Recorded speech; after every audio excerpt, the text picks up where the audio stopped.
안녕하세요. 홍춘욱의 경제삼국지, 이번에는 미국 편입니다.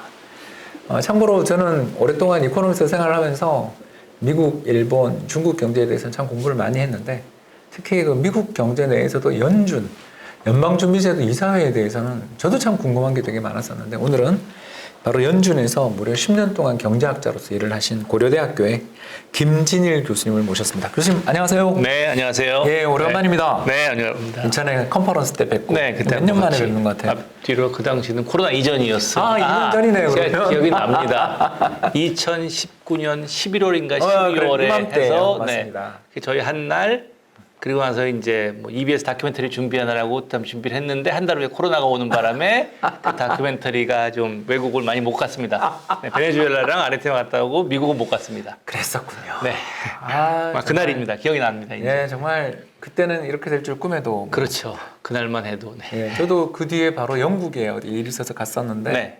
그 영국 가는 비행기 안이 네. 그 학생들 방학 네. 때 이제 시작되는 시기라서 그렇죠. 코치 선생님과 우리 초등학생으로 보이는 학생들의 영국 사커 연수 비행기였어요. 네. 가는 내내 얼마나 힘들었어요. 애들 많으면 시끄럽고 또 먹는 거. 예, 뭐 그때 그런데 저희 생각에는 와 이거 정말 이렇게 어학 연수도 아니고 축구 연수를 축구 연수까지 갈 정도로 예, 영국으로 가는 글로벌라이제이션. 예, 이제 정말 이거는 변하지 않겠다. 뭐 그런 생각을 가지고 있었는데 그해 연말이죠, 그죠? 그게 19년 말입니다. 네. 중국에서 뭐 괴질이 돈다. 네. 그리고 1월달에 우한 봉쇄. 그러고도 세계 경제가 정말 몰랐던 게 2월 초에 다우지수가 사상 최고치였어요. 네, 맞습니다. 정말 그걸 잊을 수가 없어요. 네. 중국이 저 난리가 났는데 미국 다우지수가 사상 최고치인 거예요. 그래서 네. 괜찮나 보다. 미국은 아무렇지도 않은가 보다 그랬죠. 아니, 저는 워낙 그 시장의 이코노미스트, 네. 경제 분석가니까 일단 주가는 맞다고 일단 가정하는 게 저희들의 습관이에요. 그러니까 어딘가는 기준점을 두고 시작해야 되니까요. 예, 그래서 별거 아닌가 보다. 그랬었는데 3월에 WHO가 글로벌 팬데믹 선언하면서 무너지는데 네. 정말 그 공포라는 건 말도 못했어요. 네. 저도 학생들 가르치면서 오늘도 학생들한테 얘기한 게 2020년 2월 중순인가 말에 대학교들이 한 주 내지 2주 개학을 연기했습니다. 개강을. 맞아요. 네. 그래서 그때 2주만 있으면 다 지나갈 줄 알았죠. 그래서 2주 지난 게 3월 16일 월요일이었는데 개강 준비하려고 새벽 6시에 일어났더니 뉴스가 나온 게 미국 연준 100bp 긴급 인하. 자기네 시간으로 일요일 날 밤에 저녁 시간에. 네. 그게 저는 가장 큰 충격이었습니다. 네, 그리고 3월 19일 통화 스왑 해줬죠. 네. 그리고 바로 그 순간에 뭐 좋게 말하면 긴급하게 빨리 움직인 거고요. 네. 거꾸로 말하면 너무 늦게 아는 걸 수도 있고요. 그건 지나고 나서 역사가 판단해 주시겠죠. 예, 그렇게 뭐 자연스럽게 이야기가 나왔는데. 네. 그래도 미 연준이 가장 단호하게 행동하고. 네. 또 연준 따라서 한국은행이 바로 그 다음에 했잖아요. 한국은행도 그 전과는 전혀 다른 행동. 예, 그 다음에 바로 긴급 회의하러서 했죠. 네, 맞습니다. 이런 것들을 보면 이 미 연준이 가지고 있는 이 권유라는 게 이게 엄청난 것 같은데. 네. 어떤 사람들이 맨날 댓글을 다는 게 이제 저는 유튜브 채널을 갖고 있으니까 거기 그거 정부 기관이 아니고 사설 기관이라는데 이러던데. 네. 일단 그런 이야기부터 한번 이야기해 주시죠. 네. 그러니까 중앙은행이 그 나라마다 다 조금씩은 구조가 다른데요. 그 중에 가장 많이 다른 기관이 미국의 중앙은행 연준이라고 할 수 있습니다. 네. 저는 국법은행 없어졌던 것도 역사에서 봤기 때문에. 그렇죠. 2번 있었다가 없어지고. 정말 이상한 나라라는 걸 알고 있습니다. 네.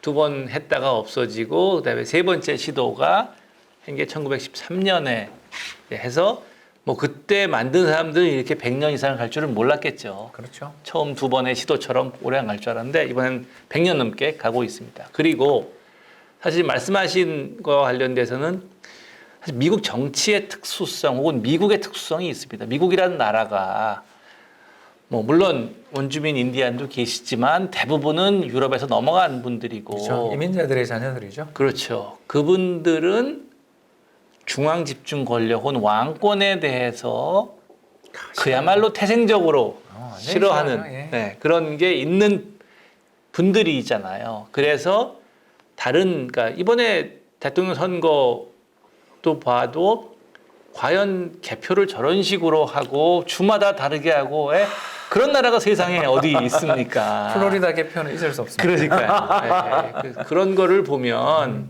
연준 중앙은행도 민간의 권력과 공권력을 적절히 나누자고 하는 한국, 일본, 중국의 정서에서 보기에는 상상하기 힘든 맞아요. 그런 것이 있었고요. 사실 그런 게 뭐 장단점이 있는데요. 좋게 말하면 시장 친화적이다. 그런데 거꾸로 얘기하면 최근에 그 2명의 지역 연준 총재 그런 그 주식 매매 사건. 주식 매매 사건도 있지만 또 그러한 그 나쁜 점도 없지는 않은 게 사실인데요. 국가마다 제도의 특수성이 가장 큰 이유인 것 같습니다.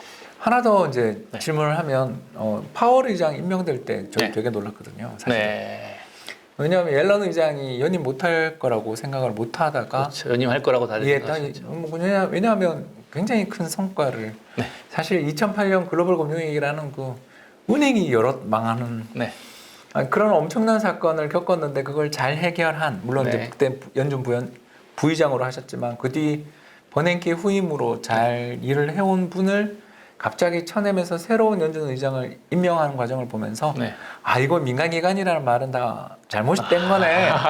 그걸 그때 좀 새삼 그렇죠. 느꼈던 것 딱 같아요. 그 부분, 그러니까 특히 의장의 임명, 대통령이 그 부분에 있어서는 완전히 공적인 거죠. 그건 다른 나라보다 심하면 심했지 덜하지 않고요. 그런 것 같아요. 그리고 지금 과정, 그러니까 뭐 9월 달 정도면은 파월 의장이 연임을 하실지 아니면 다음 의장이 발표가 날지를 거라고 생각했는데 지금 아직도 안 나오고 있는 내년 그 부분. 3월 아닌가요? 임기가? 근데 이제 9월 정도에는 발표가 날 것이다. 6개월 전에 보통 워낙 얘기하죠. 빨리 하니까요. 네.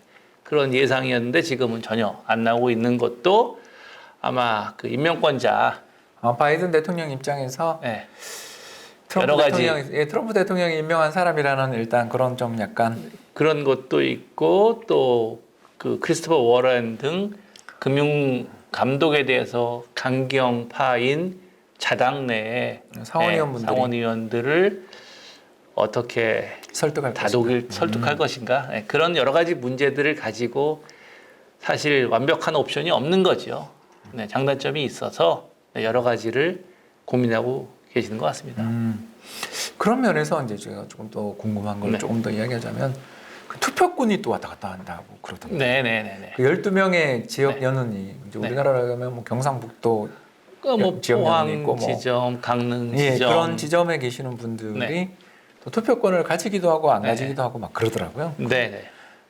참 신기한 제도를 가지고 있는 것 같아요. 네, 맞습니다. 그러니까 우리나라 같으면은 우리나라 지점은 그 서울에 있는 본점에 완전히 임명된 거고 하부 기관인데 아까 말씀하셨듯이 미국의 12개 지역 연은 하부 기관은 아닙니다. 그렇더라고요. 완전히 독립적이기도 않고 연은 총재 임명을 정확한 영어 단어가 생각은 안 나. 허락을 받는 건 아닌데 거의 허락과 다름없는 그런 모습 단어가 전체 있습니다. DC에 있는 연은의 이제 총재님이 네, DC에 있는 페더럴 리저브 보드 이사회 이사회가 지역 연은 총재님들에 대해서 상당한 영향을 영어 단어가 컨설턴트 정확한 단어 생각이 안 나는데요. 그 옛날 단어들은. 네, 그래서 그런 식으로 영향은 받습니다.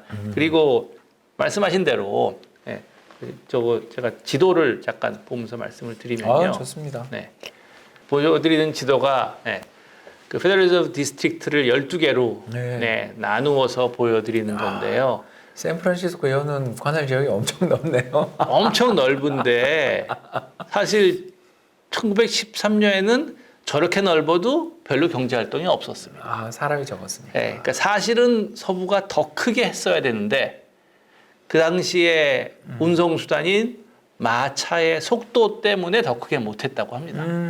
네, 최소한 마차로 해서 수표의 결제가 어느 안에는 되도록 만들자. 그래서 마차 속도와 관련돼서 그래서 지금 사실 더 컸어야 되는데 더 크지 않고 물론 지금은 너무 큰 거고요. 돈은 아시아를 맡았으니까요. 네.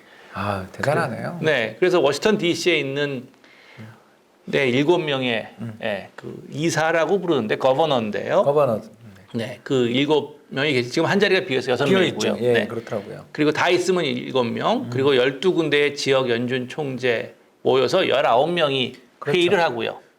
근데 말씀하신 대로 그 19명이 다 투표를 하는 것은 아니고 아니더라고요. 네. 예. 그러니까 이렇게 다 투표를 한다면 12대 9로 오히려 민간이 더 센 건데 그러니까 토론은 그럴 수 있는데 투표는 12명 중에 5명만 투표를 하고 워싱턴 DC에서 있는 7명은 투표를 해서 투표권은 7대 5로 그것도 중앙이 가지고. 중앙 혹은 공권력이 조금 더 많도록 네, 그런 식으로 디자인을 했다고 합니다. 참 그 미묘한 균형. 네, 그러니까 그 당시에 이제 많은 정치적인 뭐 그야말로 기브앤테이크가 있었겠죠. 그리고 예. 보시면 나오지만 저 50개의 주 중에서 딱 한 개의 주만이 두 나뉘어 개를 있어요. 가지고 있습니다. 예, 나뉘어 있더라고요. 네, 네, 미소리라는 주가 예, 그 당시에 굉장히 우리나라 말로 하면 아마 상원 소위위원장 정도를 가지고 있었답니다. 아, 그래서 자신의 주에 동쪽 끝, 서쪽 끝에 한 개씩을 갖다 놓는. 그래서 캔사스시티 페드가 캔사스에 있지 않습니다. 캔사스시티 미소리에 있습니다. 캔사스시티에 있질 않고요. 캔사스에 있질 않고, 그렇습니다. 예, 그래서 그 대공황 때 서로 다른 정책을 펼쳐서 네, 모의 맞습니다. 실험의 대상이 됐잖아요. 네네. 예, 그때가 저 그쪽 그쪽 전공이고요. 맞습니다. 저는 전공이 네네. 이코노미 히스토리 그렇구나. 쪽이거든요. 네네네. 물론 이제 네. 사실은 계량 경제학인데 이제 네네네. 역사적 맞습니다. 통계가 있어야 계량을 하니까 네. 역사적 통계들에 대한 계량 경제사 쪽 공부를 많이 하다 보니까 네. 아주 유명한 논문이죠. 뭐 그렇죠. 역사적인 논문이죠. 네네. 통화 정책이 맞습니다. 얼마나 경제에 큰 네. 영향을 미치는가, 특히 은행 그 네. 연쇄적 파산에 영향을 미치는가를 보여주는 네. 대표적 사례로 이제 네. 그게 네. 포함이 되는데 그 왜 그렇게 찢어진지는 몰랐는데 네, 오늘 그 교수님 때문에 찢어지는 알았어요. 그러니까 순전히 정치적인 이유라고 들었습니다. 누가 이제 그때 가르치는데 그때 조지타운 대학에서 제가 가르칠 때 얘기를 했더니 그 당시에는 이제 뭐 인터넷 이런 거 빨리 안 할 텐데 학생이 막 찾아보더니 위키피디아 옛날 위키피디아 같은 거에 이렇게 나와 있더라고. 그 자리에서 대답을 하는 걸 보고서 야 미국 애들 빠르다. 그게 2005년 6년 그 당시였는데 그쵸, 예, 예. 그 당시 벌써 이렇게 학생들이 찾아서 하는데 그래서 또 미국 돈을 보시면요 여기 있나 너무 본데 좋아요. 네, 돈에 보시면 이 1불짜리 그러니까 요즘은 출장을 많이 안 가시는데 과거엔 출장을 많이 다니실 때는 한국 분들도 1불짜리를 많이 가지고 계시더라고요. 팁 줘야 되니까. 네, 팁 줘야 되니까 외국 가면 미국은 팁을 많이 안 줘도 되니까 1불짜리 특히 이제 그 가지고 다니시는데 요 돈 같은 경우에는 뉴욕 페드에서 나온 돈입니다. 네 군데에 E자라고 써 있고 왼쪽에 B라고 크게 써 있는데요. 네, 그게 이제 뉴욕이고요. 그래서 왼쪽 숫자가 1번부터 12번까지. 그래서 1번이면 지역 A. 연은에서 이렇게. 네, 그래서 어느 연은에서 나온 돈인지가 돼 있고요. 그게 말씀하신 과거 옛날에 그런 연구하실 때 이제 아이덴티파이가 되는 거죠. 어느 돈이 어디가. 그때는 마차밖에 없으니까. 지금처럼 비행기가 있는 것도 아니니까. 그렇죠. 네. 뭐 그런 서부를 향해서 철도망이 만들어지던 시절이니까. 네, 만들어지려고 하는 시도. 또 네바다주에서 철도 만들려고 그러다가 사람들 얼어 죽고 막 뭐 그런 일들도 유명한 있고 일들이 유명한 많이 일이 있습니다. 있었습니다. 네. 아유, 이걸 보니까 새롭게 보이는데요. 네. 교수님 뭐 지금까지 이야기해 주시면 참 이제 연준에 대해서 조금 알 것 같긴 한데 네. 조금 더 여쭤보자면 파월에 대해서 어떻게 생각하시는지. 네. 아니, 그러니까 저희 네. 시장에 있는 사람들은 네. 편하게 이야기하겠습니다. 네. 파월 연임했으면 좋겠거든요. 네. 왜냐하면 그때 파월이 바뀐 다음에 너무 고생해서 파월로 바뀐 다음에. 옐런 의장에서 파월 의장으로 바뀐 다음에 그렇죠. 야, 그 커뮤니케이션 문제가 서로 초반에. 성향이 다르잖아요. 네. 이게 그분은 우회전이라고 이야기를 하셨던 것 같은데 저희는 좌회전으로 그때 잘못 해석을 했었어요. 네. 야, 그래서 시장이 이 파월 의장도 실수를 했었지만 시장도 실수를 해가지고 연준 의장님이 갑자기 바뀌는 게 이게 얼마나 큰 리스크인지에 대해서 네. 그때 정말 특히 2018년 그 주식시장이 무너지던 시기에 네. 그 크리스마스에 저희들은 악몽이라고 부르는. 그래요? 네. 왜냐하면 고점에서 종합주가지수 2,600포인트가 1,800포인트 갔었고요. 미국 주식시장도 2009년부터 2018년까지 이어지던 만 10년의 상승장이 그해 끝났어요. 그때 그해 끝나는 이유가 두 가지였는데 하나는 트럼프 때문이었고요. 네. 아니 중국한테 관세부가 마지막 네. 25% 네, 하는 거의, 다들 기절했잖아요. 네. 아니 이게 중국에서 생산된 아이폰도 이러면 관세 폭탄 맞는 거 아니냐라는 그런 공포를 네. 느낄 정도로 너무 공격적이었고 그렇죠. 또 중국도 반격을 하는 게 그 네. 과정이 너무 무서웠지만 사실 그 와중에 금리 3번 인상했잖아요. 그게 맞습니다. 그러면서 경제가 막 이상하고 흔들리고 변동성이 큰데도 파월이 꿋꿋하게 금리를 계속 인상해 버리니까 그리고 인상할 줄 몰랐는데 그냥 그 커뮤니케이션 문제가 조금 있었던 것 같아요. 그렇죠. 파월이 정은 억울하시겠지만 네. 저희 시장에 있는 참가자들 입장에서는 네. 옐런 의장님 그리워요. 막 그래서 네. 예, 그랬는데 또 2019년부터 시작해서 3년을 돌이켜 보면 이런 또 천사를 처음 봤거든요. 또. 그렇죠. 이 양반이 태도가 딱 바뀌더니 네. 2019년에는 금리도 제각제각 인하 네, 딱딱 네. 했고 그뿐만 아니라 2020년 물론 교수님 잠깐 말씀하신 것처럼 긴급 정말 3월 달에 그렇게 전화회의 있잖아요. 네. 전화회의에서 바로 그렇게 정책금리 제로로 확 내리는 거 보고 특히 한미 통화 수합부터 네. 글로벌 주요 은행들 수합해주면서 특히 저희들이 더 무서웠고 그 3월 17일부터 19일을 왜 그렇게 저희들이 기억하냐면 회사채 사겠다라는 그렇죠. 예, 그렇죠. 양쪽 완화라고 해서요. 네, 네. 그러니까 간단하게 해서 중앙은행이 시장에 나가서 채권을 매입하는 게 양쪽 완화인데 그 대상 채권이 보통은 부동산 담보증권인 모기지 채권이거나 정부가 발행한 국채만 매입했는데 그때 회사채 산다 그래서 네. 게다가 그 회사채도 등급이 안정적인 등급이다가 투기 등급, 정크 본드가 되는 것도 일단 우리 판단 기준에 따라서는 살 수 있다라는 식으로 네. 추락한 천사라고. 예. 그걸 그날이 주가 바닥이었거든요. 네. 그러니까 제가 말씀드렸던 3월 16일 저희 개강한 날. 예, 그리고 부터 또 월화수목금, 예.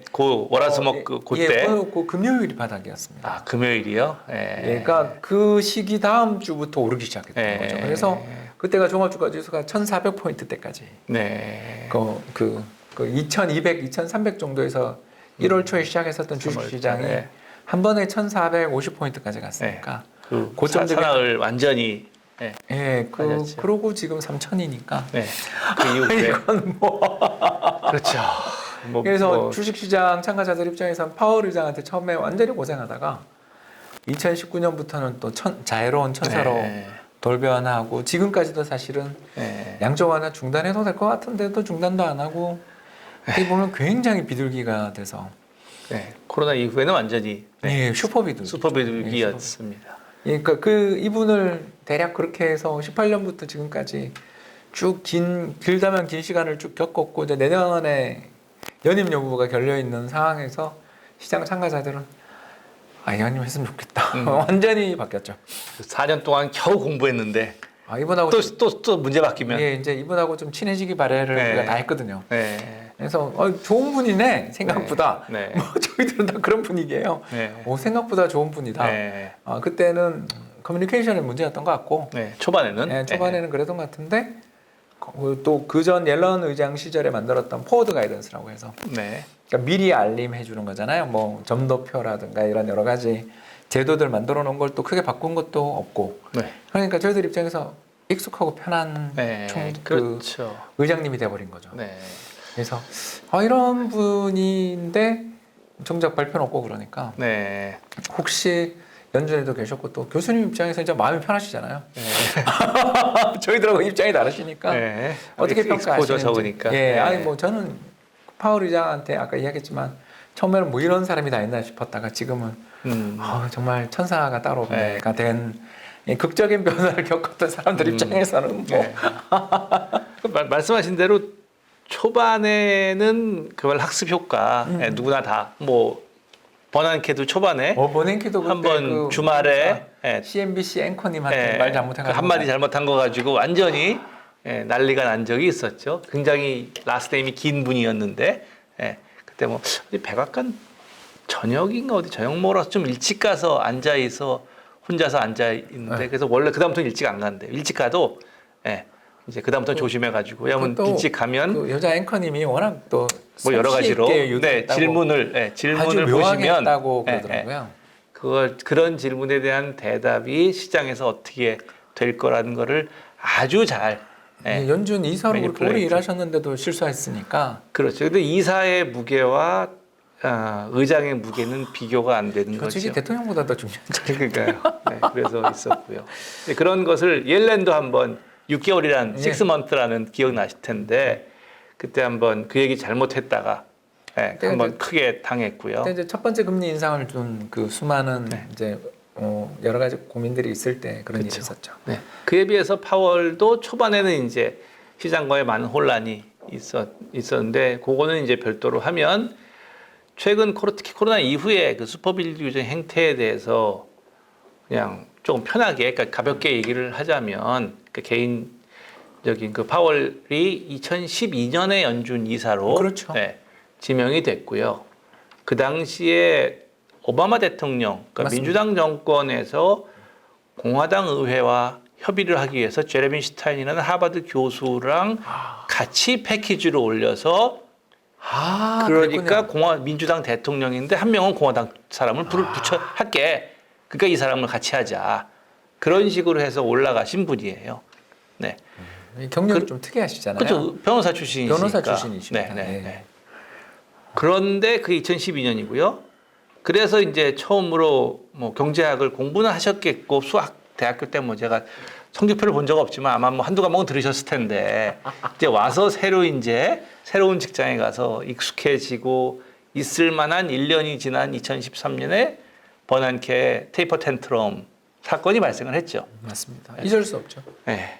그러니까 그 경험이 어떤 직장에서 첫 해 한 1년 정도 지났을 때 일어난 일들이니까 아마 꽤 그 당시에 충격이 아니었을까. 그래서 그게 아마도 지금 박사님이 말씀하시는 것처럼 왜 이렇게 슈퍼 비둘기일까라는 것이 긴축을 빨리 하다가 아니면 빨리 한다고 오해를 받음으로써 시장의 회복을 꺾을까봐 네.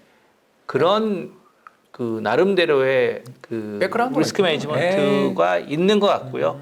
네, 물론 그게 단기적으로 시장에 좋은 건 틀림없고 과연 중장기적으로 좋을지 안 좋을지 그거는 이제 좀 역사 지나가 봐야 알 수 있는 거죠. 미 연준의 역사를 넘어서서 이제 현실 세계 경제에 대한 이야기를 이제 우리가 해볼 시간이 왔는데요. 네. 단도직입적으로 묻겠습니다. 교수님이 만약 지금 연준 이사라면, 아유, 너무 어려운 자리인데. 예, 지금 이사라면 정말 어려운 자리일 것 같습니다. 네. 근데 교수님 같으면 이번에 점도표에 네. 내년 금리 인상에 네. 대해서 2022년 네. 금리 네. 인상에 대해서 찬성표를 던지셨을 것 같습니까? 반대표를 던지셨을 것 같습니까? 이게 저희도 맨날 하는 질문이거든요. 그렇죠. 네, 네. 그러니까 지금은 2022년 말까지 이게 그냥 금접수가 22년 말에 어디가 있냐고 하는 거니까. 맞습니다. 네, 그래서 한 번 정도는 네, 올리는 것으로 이게 프로젝션이니까요. 네, 네. 예상이 아니라 포캐스팅이 아니라 네. 그렇게 되지 한다면 한 번 정도는 인상하는 게 낫지 않나? 그러니까 한 번은 인상하는 것을 가지고 정책을 펴고 사람들이 준비해 나가는 것이 더 나을 것이다라고 생각을 합니다. 그러니까 미리 예방 주사를 조금 더 놓고 싶다. 네, 네. 그러면 이제 질문이 이제 바로 나올 수밖에 없는 게 얼마 전 IMF에서 세계 경제 전망이 나왔는데요. 네. 올해 6.0 미국 그리고 내년은 또 상향 조정해서 5.2예요. 네. 야 이게 미국이라는 거대한 항공모함이 네. 6% 성장도 놀랍지만 내년 5%는 저는 더 놀라운 것 같아요. 네. 자, 이 정도로 경제 성장이 나오고요. 참고로 또 물가 전망까지 한번 봤더니 올해 4.3, 내년 3.5예요. 네. 자, 그러면 그냥 저희 무식하게 그냥 올해 6% 성장에다가 물가 4%, 5% 오르면 명목 성장률이 10% 넘. 10%인데. 명목 경제 성장률이 10%인데 지금 제로금리잖아요. 교수님 이게 맞다고 생각하십니까? 두 가지 측면에서 바라보는 것 같습니다. 우리 시청자분들한테 네. 이야기해 주신다는 생각하고서 네. 한번 들려주시면 좋을 것 같아요. 하나는요. 지금 이제 명목 성장 말씀하신 게 그 생산과 물가잖아요. 그런데 미국 연준 법에는 고용과 물가로 나와 있는데 네, 그 성장과 고용의 괴리라고나 할까요? 네, 그게 첫 번째로 큰 이슈인 것 같습니다. 경제 성장은 나오는데 실업률은 여전히 IMF 전망은 5.4 네, 상당히 높죠. 상당히 높으니까요. 네, 실업률이 높다는 게 첫 번째인 것 같습니다. 네, 그래서 물론 물가는 높지만 아직 실업도 높기 때문에 네, 그래서 뭐 어젠가 그저께 랜덜 퀄즈 지금은 그냥 이사로 됐죠. 부의장이시다가 부의장 임기는 끝났으니까 네, 그분도 그 둘 간에 서로 갈등 관계, 상충 관계, 그러니까 그게 이제 보인다라고 하는 게 성장과 물가가는 아닐지라도 고용과 물가 사이에는 좀 아직까지 고용이 완전히 회복되지 않은 측면이 있다라는 게 하나인 것 같고요. 예. 또 다른 두 번째는 이제 조금 더 들어가서 보면 이제 과연 무엇이 고용인가라는 문제에 있어서 이게 진짜 어려운 문제인 것 네, 같습니다. 네. 그러니까 거시적 그리고 미시적으로 두 가지 이슈가 있는 거예요. 거시적으로 보면 수백만 명이 코로나 이후에 직장을 잃었고요. 아직도 500만 명 이상이 못 돌아오고 있죠. 네. 근데 그 중에 어느 정도는 또 안 돌아올 게 틀림없다고들 합니다. 아, 그렇죠. 네. 그러면 그게 몇백만 명이냐. 그 판단이 지금 어려운 거고요. 사람마다 다른 게 하나 있습니다. 네. 즉, 일부러 안 돌아오는 사람. 근데 사실 일부러 안 돌아오는 건지 어쩔 수 없이 안 돌아오는 건지 사실 되게 어려운 문제입니다. 그걸 칼같이 할 수 있으면 좋을 그렇죠. 그걸 알면 좋은데 그렇지 못하고 물어봐도 본인도 모를 수도 있고요. 것 왔다 갔다 하겠죠? 네. 더구나 정부 정책이 변하고 실업급여를 부여하다 보면 또 이제 조금씩은 다른 견해를 보이죠. 사람들 행동이. 그게 이제 거시적인 면에서 노동 데이터를 보는, 고용 데이터를 보는 혼란이고요. 또 하나는 약간 미시적으로 들어가면 작년 잭슨 홀 이후로 고용 목표를 광범위하고 포용적으로 영어로 broad-based and inclusive라는 단어를 썼던 걸로 기억하는데요. 조금 더 다양하게 보고 그리고 전체적으로 고용이 회복되는 정도가 아니라 곳곳에 그야말로 좀 힘든 섹터, 힘든 인종도 그러한 고용의 회복이 골고루 돼야 된다. 그러니까 어려운 섹터도 고용이 회복된다는 걸 명시적으로 얘기를 했고요. 그래서 뭐 많이 팔로우 하시겠지만 연준 그 FOMC 할 때마다 기자회견에서 이제 기자분들이 묻는 질문 그 의장께서 하는 답변도 보면 뭐 인종에 대한 얘기 그럼요. 나오고 맞습니다. 그 다음에 한 번은 노숙자 숙소 언제 가볼 거냐 뭐 그런 질문이 나온 거 보면 평소에도 그런 얘기를 많이 하신다는 하시는구나. 얘기잖아요. 네. 근데 노숙자 숙소가 뭔지도 모르면 그런 이상한 그런 씬을 일부러 연출하기는 싫을 테니까 그러니까 평소에도 그렇게 서로 얘기를 한다는 얘기니까 그러겠죠. 그런 면에서 실업률이 어디까지 줄어들면 그야말로 곳곳에 힘든 곳에도 볕이 들까 하는 네. 그래서 어디까지 내려가서 그 뭐 흑인 소수인종이라든지 네. 어려운 섹터 서비스 섹터에까지 고용이 회복되는 것을 기다릴지 네. 그게 지금 현재로서는 가장 어려운 결정인 것 같습니다. 교수님 말씀 들으니까 이게 실업이라는 걸 함부로 그렇게 이야기하기 어려운. 네. 그러니까 전체적인 숫자는 있는데, 그러니까 과거를 보면 되고요. 그게 남을 보면 되는데, 포용이라는 말을 쓰면서 남이 아닌 게 된 거니까요. 이거 참 어려운 문제 같습니다. 네. 그래서 항상 다른 나라 볼 땐 쉽고 우리나라 볼 때 어려운 게 그런 것 때문인데, 같은 우리나라에도, 네. 그냥 어떻게 보느냐. 네. 그 경제학자, 거시경제학에서도 주로 성장하고 GDP를 가지고 모든 이론을 전개하지만, 맞습니다. 아까 대공황 얘기했지만 거시경제학이 생긴 게 대공황 때 실업 때문에 생긴 학문이니까요. 네, 이렇게 큰 위기가 오니까 다시 또 그 기본 혹은 원천으로 돌아가서 고용 문제를 다시 한번 고민해보는 네, 그런 계기가 되고 있는 것 같습니다. 코로나 위기가. 이거 참 어려운 문제를 일으킨 것 같고요. 또 네. 더 나가서 베버리지 커브라고 잠깐 네. 이야기하자면, 그러니까 후한 실업급여나 이런 복지 혜택을 쓰게 되면 사람들이 일자리를 꼭 내가 가져야 되냐라는 생각을 하면서 이제 일자리에 대한 구직 건수, 잡 오프닝이라고 부르는데요. 사람들을 많이 뽑으려는 오픈되어 있는 일자리에 비해 사람들이 거기 안 가는 이유가 보통 이제 두 가지로 설명을 하는 게 첫 번째가 복지 문제일 거고 두 번째가 이제 눈높이 문제들 네. 또는 뭐 이 사람의 미스매치 문제들 이런 것들을 이야기하는데 이게 어디서 기인했느냐를 칼같이 이야기하기는 참 어려운 네. 것 같아요. 그래서 미국 같은 경우는 이게 구인이 늘면 바로 실업률이 줄어들고 뭐 이런 관계가 좀 있었는데 최근엔 그게 잘 작동 안 하는 게 보이니까 이 참 전환기의 연준 의장이라는 자리가 네. 늙게 나이 든 게 확 보이더라고요. 지난 4년 사이에 그래서 언젠가 대통령 가지고도 한번 했고 연준 의장 가지고도 시작할 때 끝날 때 얼굴 비교. 네. 특히 이제 네. 오바마 대통령 뭐 머리카락 색깔 비교. 네. 대통령 그 참 잘생긴 미중년이 완전히 그러니까요. 할아버지가 되는 8년이 되니까 보통 사람 8년하고는 비교도 안 되는. 네. 네, 그 어마어마한 스트레스를 받는 자리인 것 같아요. 맞습니다. 그런데 이제 약간 이야기를 바꿔서 그냥 이거는 교수님한테 여쭤보게 편하게 여쭤볼 수 있는 질문일 것 같은데요. 최근에 갑자기 스태그플레이션 이야기를 하시는 분들이 엄청 많아요. 네. 교수님이 보기에 이런 주장이 근거가 있다. 이게 말이 된다고 생각하시는지 네. 한번 여쭤보고 싶습니다.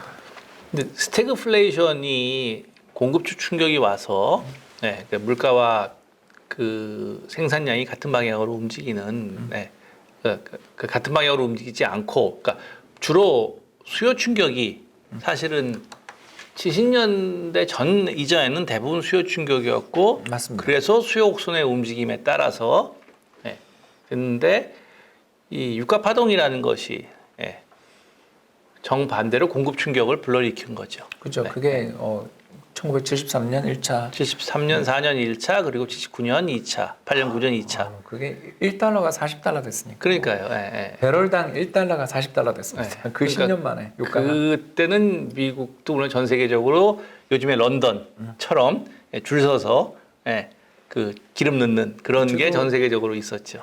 또 그런 드라마를 방영하고 그랬습니다. 그 석유가 끊어지는 날 네. 보면서 우리 예. 물자를 아껴야 된다죠. 어린 마음에 그때 예. 아마 국민학교 다니던 시절에 봤었던 아이 것 맞습니다. 같은데. 기억납니다. 예, 뭐 공포에 젖어서 네.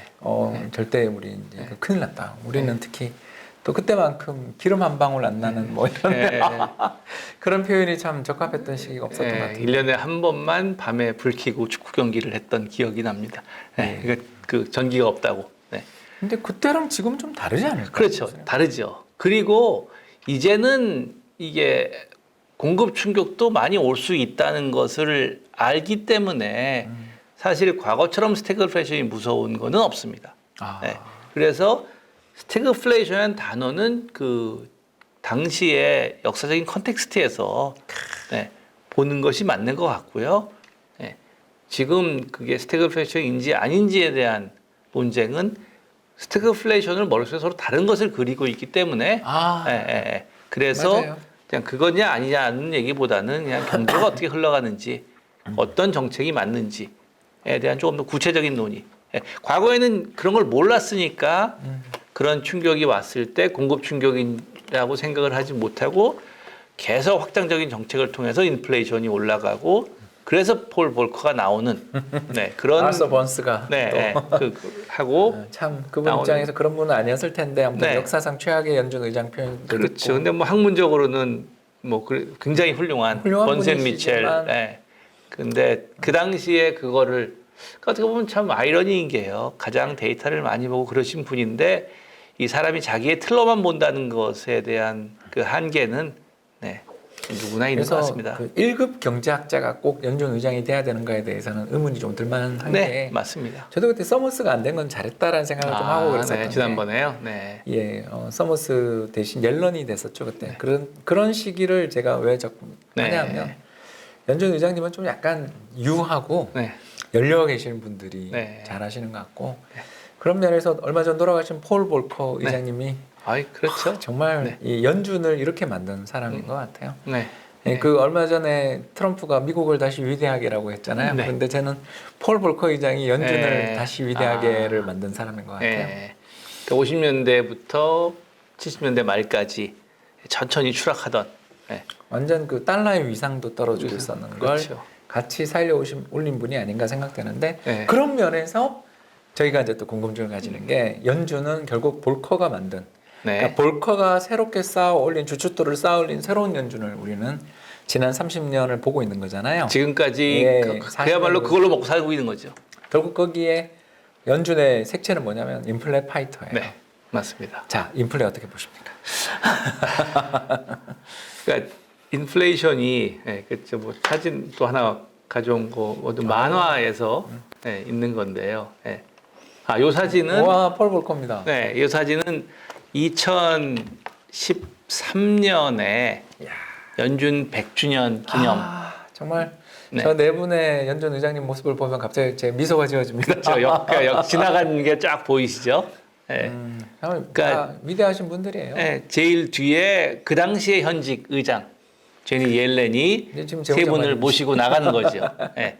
그래서 가장 최근부터 버난케가 제일 앞에, 그 다음에 그린스팬, 그 다음에 폴 볼커. 네, 그 순서로 하고. 2m의 최장신. 네, 그 거구이시죠. 거구이시고. 그 물론 지금은 이제 돌아가셨고. 네, 너무 네. 안타까웠습니다. 네, 제 기억이 맞다면 대우 김우중 회장 돌아가시기 하루 전인가 하루 이후에요. 그래가지고 예, 빚 부채와 관련돼서 아주 많은 생각을 해주게 해주셨던 그 이틀이었습니다. 예, 이틀이었군요. 예. 네, 그 부고를 보면서 오비추리를 보면서요. 예. 근데 말씀드린 이게 보여드린 이유가 누가 이제 만화를 네, 멋진 그림입니다. 네, 그 당시에 이자율과 키들, 폴 볼카 얼마나 크고 키가 네, 크죠. 네. 그리고 키는 알란 그린스팬이 조금 더 큰데요. 네, 아마 아까 보여드린 사진에서는 버난케보다 약간 나이가 드셔서 어깨가 좀 굽으셔서 작아 보이는 것 같고 옐렌은 아시지만 꽤 단신이고요. 뭐 단신이시니까. 네, 단신이고요. 그런데 이러한 패스가 지금 말씀하신 대로 인플레이션 파이팅을 70년대 말부터 시작해서 20% 인플레이션, 15% 물가를 지금까지 잡은 것. 그렇죠. 잡는 성공을 했는데 이게 잡다가 죽인 거 아니냐 그런 걱정인 거죠. 네. 네. 이게 그래서 지금 연방기금리 20%저 무서운 숫자라는 그렇죠, 게 그렇죠. 그게 우리나라 지금 젊은 사람들한테 외환위기 때 어땠는지 말하면 에이 하듯이 옛날 이야기죠. 그게 이제 거의 저희는 6.25 전쟁 듣듯이 애들은 얘기를 하더라고요. 근데 미국도 마찬가지. 되게 정책금리가 20%입니까? 그러니까 저거를 이제 일부러 올린 건 아니고 통화량을 하다 보니까 통화량 정책을 하다 보니까 금리가 올라가는 건데 뭐 사실 가뜩 올리게 놔두는 거니까요. 네. 그래서 그때는 이제 연준 근처에 그 돈을 빌린 뭐 농부라든지 아니면 회사원들이 트랙터 몰고 와서 트랙터에 그 인분을 싣고 왔다. 네, 그 냄새로서 항의하기 위해서. 네, 그랬다는 소문도 있고. 네, 그래서 뭐 저도 그 당시는 당연히 없었으니까. 저도 없었어요. 국민학생. 네, 저도 국민학교에서 중학교로 막 넘어가는 그 정도 시기인데요. 네, 그 당시에 였습니다. 그래서 저런 물가를 지금 이제 많이 잡았는데 최근에 나온 미국의 4% 5% 물가를 어떻게 볼 것인가 하는 면에서도 그 얘기를 해보면 본인의 경험이 되게 중요한 것 같아요. 아하. 네. 저 80년대 경험이 있는 그야말로 꽤 나이 드신 분들은 올드보이들은 올드보이들은 야 이거 또 생겨. 그러니까 그야말로 우리가 30년 동안 인플레 없애려고 얼마나 고생을 했는데 니들이 몰라서 그렇지. 머리에서 호랑이가 오고 있어. 조심해야 돼. 네. 그게 지금 우리가 잘 막아서 호랑이가 안 오고 있는 거지. 방심하면 와. 우리에서 바로 풀려난다. 네. 그렇게 얘기를 하고.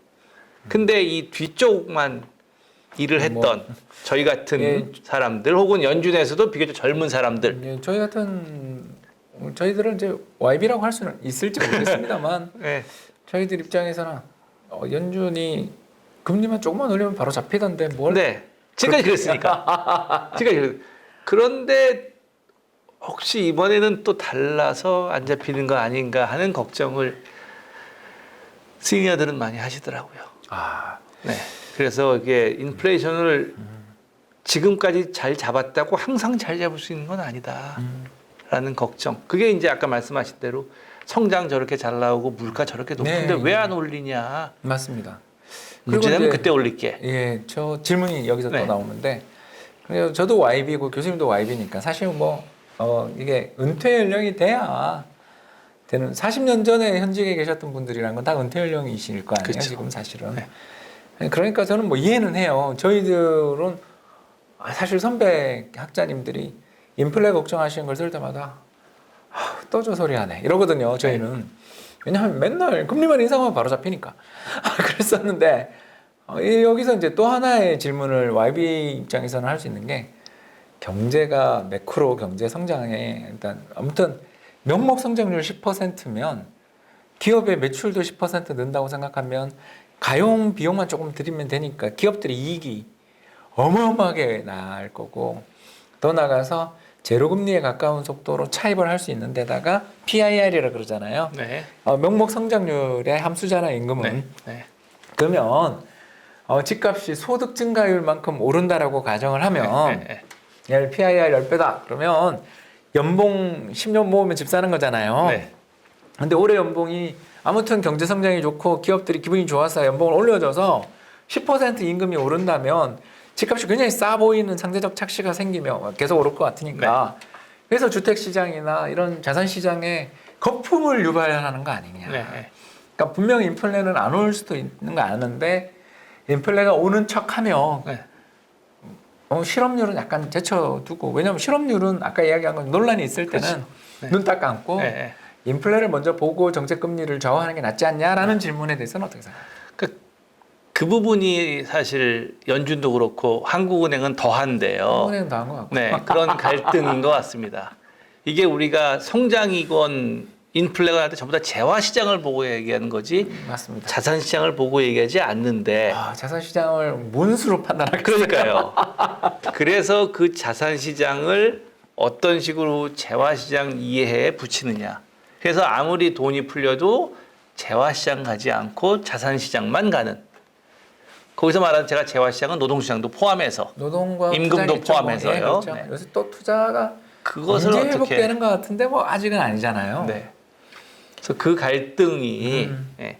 근데 우리가 동일한 화폐를 가지고 재화 시장과 자산 시장을 거래를 하니까 피할 수 없는 어떤 분들은 자본주의의 가장 큰 모순, 화폐 경제의 가장 큰 모순이라고 얘기를 합니다. 동의합니다. 네. 그래서 그거를 이제 그 모순 속에서 중앙은행이 결정을 해야 되고요. 그래서 자산이 재화와 비슷한 대로 움직이면 괜찮은데 그렇지 않고 너무 빨리 올라가서 더군다나 올라간 게 유지가 되지 않고 폭락을 해서 위기를 불러일으킬 때 그때 과연 도와주느냐 마느냐. 예. 이번이 마지막이라고 생각하면 도와주는 게 맞는데 그러면 앞으로 또 사고가 날 테니까 예, 그 뭐라 할 때 도와주지 않는다면 또 굉장한 혼란.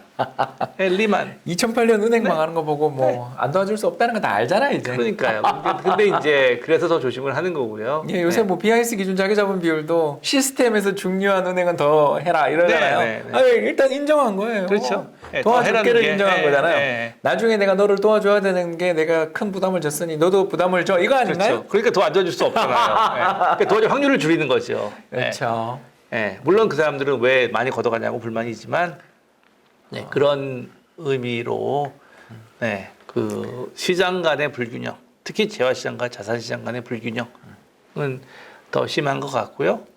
그리고 재화 시장은 상대적으로 현재를 많이 반영하고 자산 시장은 상대적으로 미래를 많이 반영하다 보니까 그렇죠. 지금처럼 코로나 시국에 현재는 안 좋지만 앞으로는 지금보다 다시 좋아질 거라는 이런 상황에서 자산 시장과 재화 시장의 상당히 갈등이 격리. 지금 존재하는 것 같아요. 그리고 중앙은행들마다 다 의견도 다른 것 같고. 맞습니다. 중앙은행 내에서도 뭐 어제 오늘 아침 출근하면서 뉴스레터 보니까 ECB에서 또 그 내부에서 그 위원들끼리 굉장히 서로 다른 의견을 했다라는 헤드라인을 봤는데요.